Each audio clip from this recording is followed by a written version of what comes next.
And we've been looking at trajectory of work, but through already a lens, which was, we selected projects that deal with the domestic scale. So houses, apartments, so every single project that we looked at, some of them have been repeated over and over throughout time, or even through projects we could see that there was continuity of certain ideas, or certain building blocks of certain parts, but also every single drawing seems to have been kept.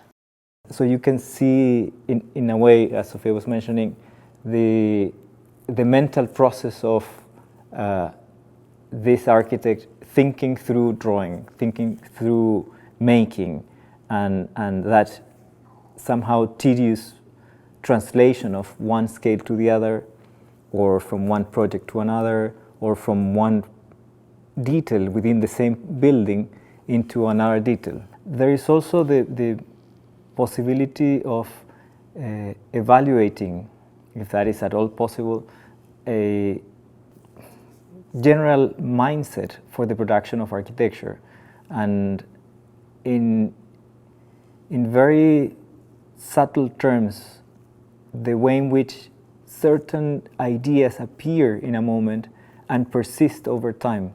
We were looking at drawings, and of course there's the process material and there's a very finished material or more technical material, but also some highly abstract material of representing almost it's almost like a logo kind of aesthetics of how to synthesize one of his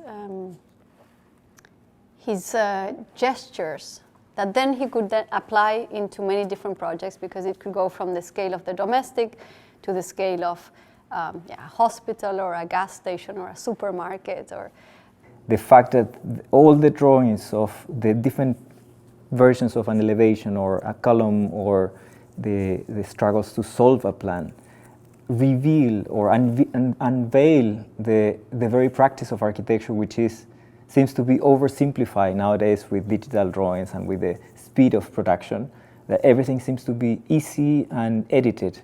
But in this case, there is a clear collection of doubts. So that process of thinking through making, thinking through the making of a drawing is what in a way I find so fascinating.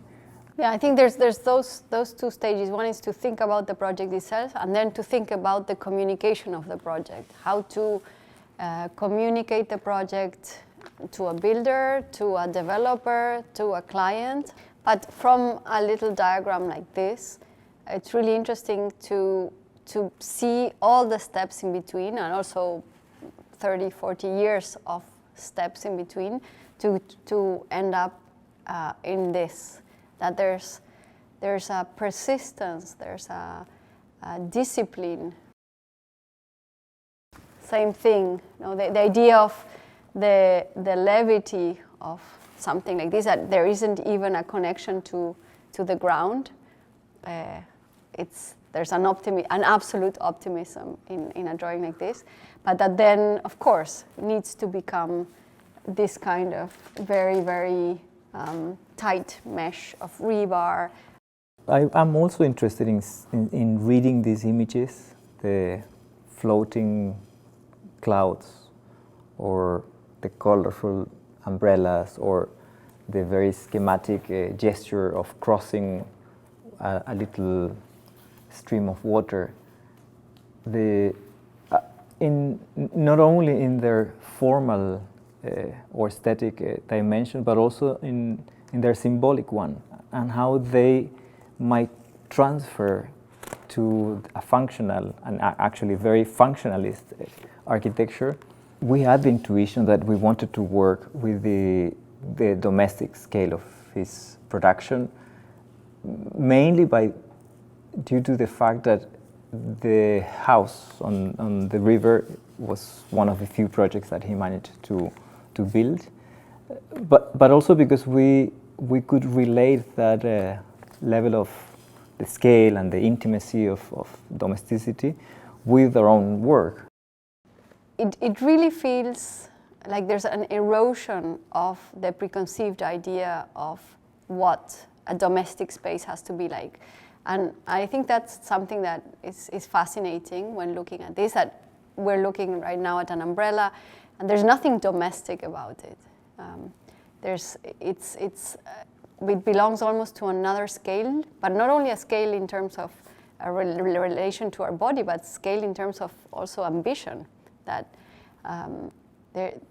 there is something quite fascinating looking through all, which is this ultimate optimism towards what architecture can do, or how space can be understood.